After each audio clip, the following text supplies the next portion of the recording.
Oke, tajuk hari ini adalah Tuhan yang utama. Dan part 1 kita hari ini kita akan belajar lebih sedikit, lebih baik bilang. Jadi kita ada beberapa poin tapi ayat Alkitab yang kita ada hari ini yang kita akan baca ialah dalam Mazmur 46 ayat 10. Yang berbunyi, diamlah dan ketahuilah bahwa akulah Allah. Mitan, kalau kau tidak sibuk, Mazmur 46 ayat 10. Type A, tulis A, berkopin.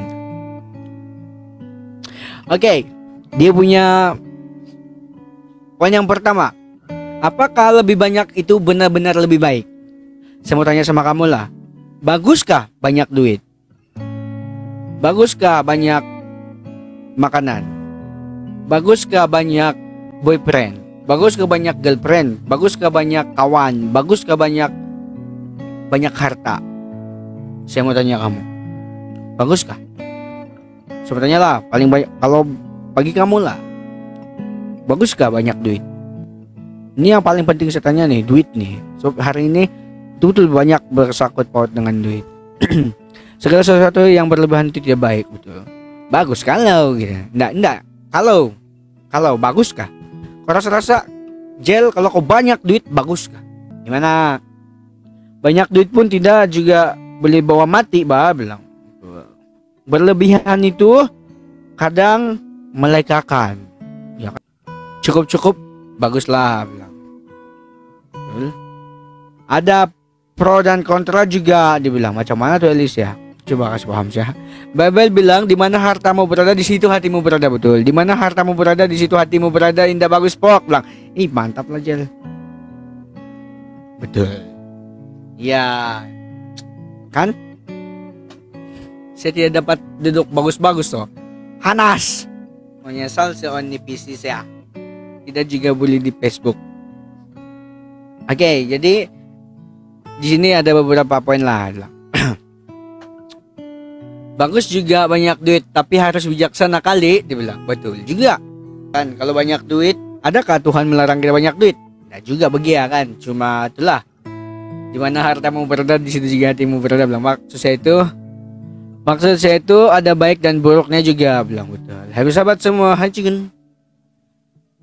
Oke, kita teruskan boleh. Salahkah orang jadi kaya atau jutawan, bilang? Tidak juga, Pak. Kalau dia betul-betul utamakan Tuhan dalam kehidupan dia, boleh. Tapi adakah orang mampu? Adakah orang mampu? Kalau kaya sudah ingat Tuhan nggak? Oke, teruskan. Dia bilang hidup kita dipenuhi dengan begitu banyak keinginan, bilang. Dalam masyarakat yang sangat didorong oleh iklan-iklan, kita sangat terpikat dan kita selalu berpikir bahwa jika kita memiliki ini, kita akan semakin bahagia, bilang. Oke. Jadi dia bilang sini, fakta dia dalam kehidupan ini kita banyak yang kita mau, betul kan tidak? Saya mau tanya kamu lah, banyak kan yang kita mau? Oke, saya mau tanya kamu, betul kan fakta yang ditulis ini bahwa kita ini sebagai manusia akan mau banyak benda kan? Dan kita pikir bila kita dapat itu benda kita bahagia, betul tidak? Oke, karena iklan-iklan yang bergoda di sekeliling kita secara keliru berkeinginan untuk memiliki semuanya. Kadang-kadang kita membawa pemikiran ini bahkan sampai ke dalam pekerjaan kita bagi Tuhan. Kita ingin melayani Tuhan, tapi pada masa yang sama kita tidak dapat ingin melewatkan apapun yang ada di depan mata, dibilang. Oke, jadi betul kan? Di sini siapa yang pernah merasa begini? Saya mau melayani Tuhan tapi saya tidak masak, bilang. Siapa? Adakah di sini begitu? Yang pernah cakap begitu, saya mau melayani Beni, saya mau pergi juga sembahyang tapi tidak masak, bilang. Saya mau pergi juga balatul lawatan gereja tapi tidak masak, gitu. Adakah di sini macam saya mau pergi sembahyang juga tapi saya kerja, Kita tidak mau, kita lebih utamakan duit daripada pelayanan bersama dengan Tuhan Yesus. Adakah yang merasa begitu? Ada juga bilang tadi kan. Jadi kita teruskan dulu lah. Jadi kita selalu kan, kita mati-mati mau berusaha untuk kasih seimbang tuh keinginan kita untuk melayani Tuhan dan juga mengejar kita punya apa itu? Kita punya keinginan yang membuatkan kita menjadi penat letih, lesu, dan juga I love you. Kita selalunya akan begini guys. Kita mau berusaha untuk melayani Tuhan, tapi dalam masa yang sama kita mengejar kita punya keinginan. Saya tidak perlu bagi contoh lah, sebab dalam diri kita masing-masing coba kita renungkan sekejap dalam masa 30 saat nih. Coba kamu pikir, betul sudahkah yang kita buat nih sekarang? Coba kamu pikir yang betulkah kita betul-betul ikut Tuhan, ataupun kita ikut keinginan diri kita sendiri ya sekarang? Apa yang kita buat tuh adakah termasuk dalam plan Tuhan, ataupun kita punya planning aja sendiri?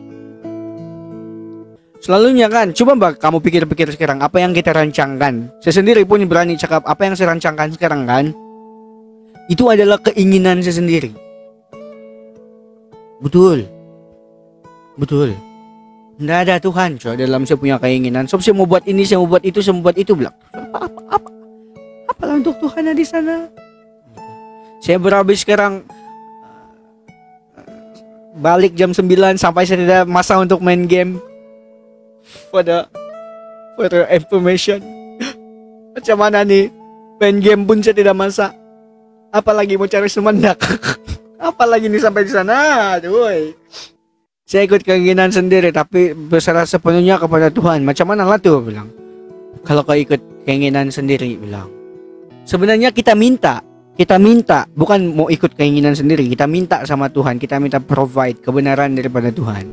Kita boleh minta sama Tuhan, tapi kalau bilang berserah sepenuhnya kepada Tuhan, bilang Tuhan, kita tidak lagi berpikir tentang apa yang akan jadi, betul tidak itu jadi ataupun tidak. Jadi selalunya kita begitu. Kalau kita mau kasih selesai, kalau kita betul-betul mau Tuhan itu yang terutama, kita sepatutnya tidak ada lagi hal-hal duniawi yang kita rasa boleh mengganggu kita. Tidak lagi yang bilang saya harus buat ini, bilang yang untuk kepuasan diri saya, bilang bukan, sudah begitu. Kalau betul-betul kita mau kasih dahulukan Tuhan dan kita mau Tuhan, berserah kepada Tuhan sepenuhnya, apapun yang jadi itu untuk kemuliaan Tuhan, bukan untuk kita. Dan apa bilang Yesus, kamu akan oleh karena namaku, dia bilang. Betulkah? Itu apa? Ingatkah? Aib, kamu ingatkah? Yesus bilang kamu akan oleh karena namaku, bilang. Apa tuh Dalam kegelisahan kita membodohi diri kita sendiri dengan mempercaya bahwa kita dapat mengikuti Tuhan tanpa melepaskan segala sesuatu yang lain yang bersaing untuk mendapatkan perhatian kita. Ketika kita menerapkan pemikiran yang salah ini dalam perjalanan kita bersama Tuhan, kita tertipu, dibilang. Kita serahkan semuanya keinginan kita kepada Tuhan supaya Tuhan dapat memakai kita untuk pelayanannya, dibilang. Betul. Oke, jadi di sini dibilang, yang ini lagi fakta yang seterusnya, dibilang dalam kegelisahan kita, dalam ketakutan kita, dalam kerisauan kita dibodohi oleh karena diri kita sendiri dengan percaya bahwa kita dapat ikut Tuhan dan juga ikut dunia. Begini. Kita sebagai manusia kan, kita selalunya akan kita percaya bahwa apa yang kita mau itu semuanya kita dapat. Dan sudah saya bersedia pada tadi nih, tapi kenapa begini ya? Jadi saya mau tanya kamu, jawab kali ini. Kita ada 40 orang sini. Tolong saya jawab ini. Selama kamu ikut Tuhan, apa yang sudah kamu lepaskan? Selama kamu ikut Yesus, apa yang sudah kamu lepaskan? Gaji besar 1, sebab ikut Tuhan, sebab melayani Tuhan, si Mitan kasih tinggal kerja dia di balik kampung. Lepas itu dia kasih tinggal tuh gaji besar. Saya kasih tinggal ego saya untuk Tuhan. Saya kasih tinggal rasa takut saya untuk Tuhan. Saya kasih tinggal saya punya rasa tidak mau live. Makanan, makanan. Oh ya, betul makanan. Banyak makanan kalau kita lah. Cewek yang bukan seiman, dia bilang. Betul, hobi pun. Ada orang kasih tinggal hobi sebab dia mau melayani. Besar. Jadi banyak yang kita, dalam kamu sadar dan tidak sadar, banyak yang kita tinggalkan untuk dekat dengan Yesus, dengan Tuhan. Nah, jadi kamu tahu sudah kan, dalam kita mau ikut Tuhan, Uncle masih single lagi. Lex masih single lagi kau, sama macam saya. Tinggalkan keresahan, tinggalkan perkara yang negatif, bilang betul. Dan bukan senang untuk kita tinggalkan itu. Oke, jadi kita banyak yang kita tinggalkan untuk Tuhan. Jadi kalau kita ada sesuatu yang kita risaukan, dan itu bukan kita risau untuk kita dapat pencapaian di dalam pencapaian untuk kita masuk kerajaan surga, itulah yang membuat kita tertipu sebenarnya. Hati-hati, sebab itulah yang menipu kita untuk jauh daripada Tuhan. Jadi itulah yang membuatkan kita penat, itulah yang membuat kita buat pilihan antara ikut Tuhan ataupun ikut kita punya keinginan. Jadi hari ini kita harus bijak untuk memilih apa yang harus ada di dalam hidup kita.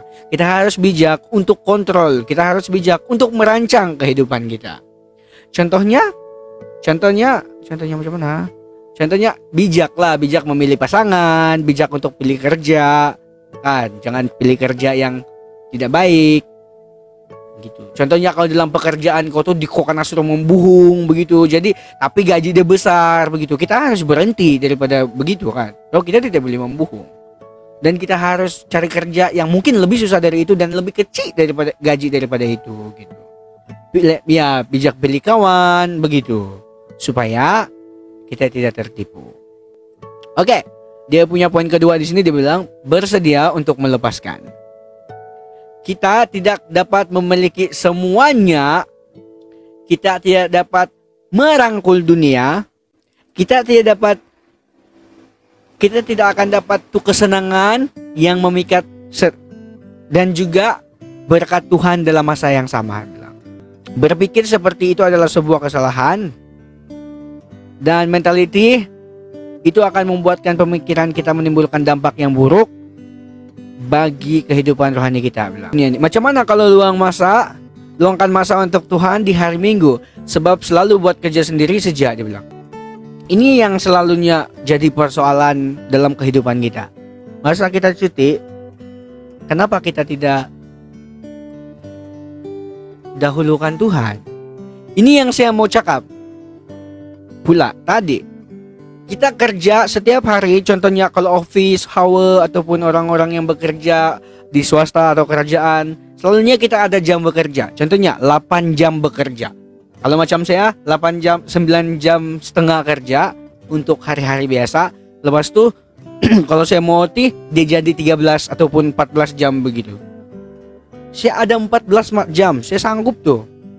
Hari Minggu pergi tamu, bilang, nah kan, nih masalah nih. Saya ada masa 14 jam, paling maksimum yang saya boleh kerja 14 jam. Dan itu membuatkan saya penat betul, dan berdoa pun mungkin 5 menit ya, 3 menit, 2 menit saya berdoa. Saya hanya terima kasih Tuhan untuk hari ini, saya mau tidur sudah Tuhan setelah penat, amin. Gitu aja, cok. Tidak pun ada masa untuk mau sebut saya punya dosa satu-satu, saya punya kesalahan satu-satu, mau akui dosa-dosa saya, tidak masa. Jadi itu yang saya berpikir selalu, saya ada masa 8 jam, 9 hingga 9 jam mau kerja. Kenapa saya tidak luangkan masa 1 jam untuk dekat dengan Tuhan Yesus, untuk dekat dengan Tuhan gitu. Jadi kita ada 6 hari untuk kerja. Kenapa hari ke-7 tuh masa kita saya tidak cakap hari Minggu ataupun hari Sabat, hari Sabtu, mana-mana lah itu yang mau pergi church, asalkan kau Kristen. Kenapa untuk hari yang ke-7 tuh kita tidak dapat meluangkan masa, sedangkan 6 hari sudah lamanya itu kita boleh buat semuanya, tapi hanya 1 hari saja tuh. Kenapa dalam dunia, dalam kita punya kehidupan, kita ada masa kerja contohnya 15 jam lah. Tidaklah, janganlah 15 jam, bahkan palinglah 13 atau 12 jam, 12, 13, 14, 15. Iyalah, ada yang 15 jam juga. 15 jam. Kami hari Sabtu sembahyang, hari Minggu tamu. Iyalah kalau hari Sabtu, kalau hari Sabat macam kita, hari Sabtu, hari Minggu tamu. Tapi kalau macam dorang hari Minggu kan dorang bisa sembahyang kan. Jadi itu yang saya cakap, tidak kisah, tapi ada 6 hari gitu. Tidak semuanya tamu hari Minggu kan.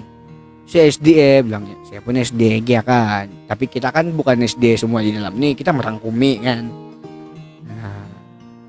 Oh ya, hari Minggu sambayang, hari Minggu tamu. Boleh juga kalau kamu kan, nggak tahu lah. Saya tidak tahu macam mana kamu punya konsep yang hari Minggu. Tapi kenapa? Saya mau cakap jangan dulu yang hari Minggu dan hari Sabat lah. Saya mau cakap hari-hari biasa dulu. Kita ada kerja, kita ada masa kerja 8 jam untuk standar. Kalau OT, syukurlah ada OT, mungkin dalam 10, 11, mungkin 13 hingga 14 jam kita kerja. Hari Ahad tamu kota Mardu itu KM. Itu di KM. Bukan semua hari Minggu tamu. Di KB hari berapa? Hari 4. Ya kah? Majority itu di sini Sabaran. Oh, hari Minggu. Hari Minggu. Oh. Susah juga. Dah, tidak payahlah pergi tamu. Pergi sembahyang kalau yang hari Minggu. Apa itu tamu? Pergi minta tolong kawan kamu yang tidak pergi sembahyang hari Seminggu. Yang dia pergi sembahyang hari Sabat, kopi kasih tau dia. Tapi kalau sinalau susah juga kau minta tolong dia kan. Kan? Aduh. Terlampau toleransi pun susah nih. Pun tidak tahu lah. Jangan tapi tamu hari kamu punya hari Minggu, pergi sembahyang dulu, utamakan Tuhan dulu. Kita kasih tepi dulu tuh tamu. Sebab setia dia boleh cakap betul kalau konsep hari Minggu, sebab saya pergi sembahyang kan bukan hari Minggu kan. Saya hari Sabat, dan kalau kami hari Sabat memang tidak boleh beli apa-apa semua. Masa itu memang tidak boleh pergi beli-beli, tidak boleh pergi enjoy lah, kira-kira begitu. Kalau kamu boleh Puna, untuk yang hari Mingguan nasihat saya lah. Kalau kamu hari Minggu kamu boleh beli kan. Kalau kami hari Sabtu, hari Sabat, The Seventh Day Adventist tidak boleh beli hari Sabat. Jadi kalau ada tamu hari Sabat tidak lah kami boleh pergi, masih kami pergi sembahyang lah begitu. Tapi kalau hari Minggu, saya tidak tahu macam mana kamu punya persepsi ya. Kamu punya hari Minggu bisa sembahyang. Jangan, pastikan kamu mesti sampai di gereja jam 8, bukan jam 9 gara-gara tamu. Nah, jadi jangan bangga kita dapat pergi sembahyang setiap hari Minggu dan hari Sabat kalau kita belum lagi ada masa 1 jam untuk Tuhan setiap hari. Woi, yuk, padasco. Oke, jadi kita harus melepaskan hal-hal yang boleh mengalihkan perhatian kita dari hadirat Tuhan dan menguraskan energi fisik, mental, dan spiritual kita. Ketika kita mencoba untuk menyusun jadwal yang penuh sesak dengan kecepatan yang terus meningkat seiring dengan semakin banyaknya tugas tugas yang harus kita lakukan, kita akan cepat mendapati diri kita kelelahan secara fisik dan sangat berkuras secara rohani. Aduh, saya sakit hati kalau gereja ada aja yang bikin panas. Bilang betul lah, ada yang bikin panas di gereja. Mana gereja yang sempurna? Saya mau tanya kamu. Orang-orang di gereja tuh semua orang dia tuh jahat. Semua orang-orang di gereja tuh semua orang berdosa. Itulah pergi sembahyang, pergi jumpa Tuhan, minta ampun dosa. Apa kamu pikir di gereja tuh semua orang yang suci? Kalau orang suci semua di surga, bukan di dunia, bukan di bumi, bukan di gereja. Nah, itu yang saya mau kasih tahu sama kamu. Jadi jangan kita sakit hati sama orang-orang di gereja tuh. Orang-orang di gereja tuh semuanya berdosa macam kita. Ada yang suci. Orang-orang yang di gereja itulah diorang pergi sembahyang sebab hari-hari diorang kena tegur oleh diri diorang sendiri, bilang patut berubah sebab ada Tuhan Yesus. Tapi kalau kamu nampaknya tidak pandai berubah-ubah tuh, mungkin dia itu iblis yang pergi sembahyang untuk kasih buat kamu tidak pergi sembahyang. Jadi jangan kamu dengar cakap iblis, dengar cakap Tuhan Yesus. Belajar kamu tentang Yesus,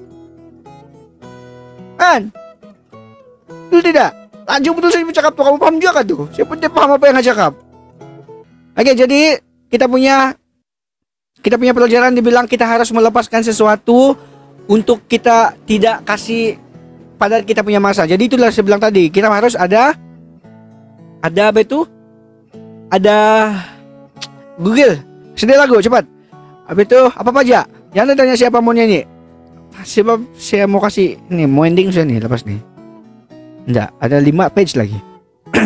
Oke, jadi kita akan melepaskan sesuatu untuk Tuhan. Lama pelajaran ini malam? Iya, sangat lama. Sebab mulai sudah kan? Ini yang kau bagi nih yang lama ini. Kau tidak kasih ringkas? Macam mana? Macam mana juga kan? Sekejap ini habis Olan. Saya sudah terai-terai tadi kan? Saya sudah terai-terai tadi 5 menit siap, 7 menit. Tapi kau tengok bah soalan-soalan orang. Macam mana? Hai, selayan ya. Nggak, jadi saya bodoh sangat lah kan. Pergi layan-layan. Betul, patut dilayan kan? Masih lagi masuk dalam rangkaian kita punya pelajaran. Jadi boleh. Ada sesuatu yang kita harus lepaskan jika kita ikut Tuhan. Mungkin kekayaan. Mungkin kita harus lepaskan kita punya mimpi untuk menjadi seorang YB. Sebab kita mau jadi pastor begitu. Mungkin contohnya kalau kita mau melawan, kita mau jadi pelayan Tuhan. Jadi kita harus melewatkan mimpi kita menjadi seorang doktor begitu. Mungkin kita akan ada sesuatu yang kita harus lepaskan untuk melayani Tuhan, untuk dekat dengan Tuhan. Mungkin kita kasih kurang masa kita bekerja untuk kita dapat sampai target kita untuk sembahyang 1 jam 1 hari gitu. Contohnya nih, nah, mungkin kita kasih tepi itu tamu, kita bisa sembahyang dulu begitu. Kita ada alternatif lain untuk beli barang-barang di tamu begitu. Kan? Jadi ada banyak-banyak cara, ada banyak-banyak yang kita harus lepaskan untuk Tuhan. Itulah kita punya untuk yang ini. Jadi untuk kita punya yang terakhir, hidup dengan lebih sedikit. Ya, hidup dengan lebih sedikit sudah. Sebelum kita mulai ini, kita persilakan Google untuk nyanyi dulu. Saya di bawah. Oke, 5 slide yang pertama. Dia punya kunci besar, dia bilang hidup dengan lebih sedikit, dia bilang. Oke. Apakah lain-lain pula nih. Bahasa sudah sini kan, jadi lain sudah. Apakah kekacauan dalam hidup Anda menghalangi Anda untuk sepenuhnya hidup bagi Tuhan? Kehidupan yang penuh sesak hanya menyisakan sedikit ruang untuk Sang Pencipta alam. Kita harus memahami bahwa lebih sedikit lebih baik. Nah, kita harus memahami yang sepatutnya kita kasih lebih sedikit, kita punya pendapatan lebih baik daripada kita banyak pendapatan tapi kita kurang masa untuk Tuhan Allah semesta alam. Jadi di sini dibilang kehidupan yang penuh sesak, kehidupan yang terlampau sibuk itu akan menyisakan sedikit saja lagi ruang untuk Tuhan. Oke, kita tidak dapat mengalami lebih banyak berkat rohani, lebih banyak waktu doa, lebih banyak hal lain dalam kehidupan rohani kita jika kita hanya mencoba menambahkan ke dompet yang sudah penuh. Pahamkah? Dengar betul nih. Dengar, anak-anak. Dibilang kita tidak dapat mengalami lebih banyak berkat Tuhan. Kita tidak akan dapat merasai lebih banyak berkat Tuhan, lebih banyak waktu berdoa, lebih banyak keajaiban dan lebih banyak perkara rohani dalam hidup kita kalau kita hanya pikir kita punya dompet saja. Gitu dia bilang. Betul kan tidak? Hah? Betul kan? Betul lah. Terasa pula saya sendiri ini minggu saya terlampau betul. Bus. Main game tidak masa, apalagi berdoa. Sikit sudah bilang, Tuhan macam biasa bilang.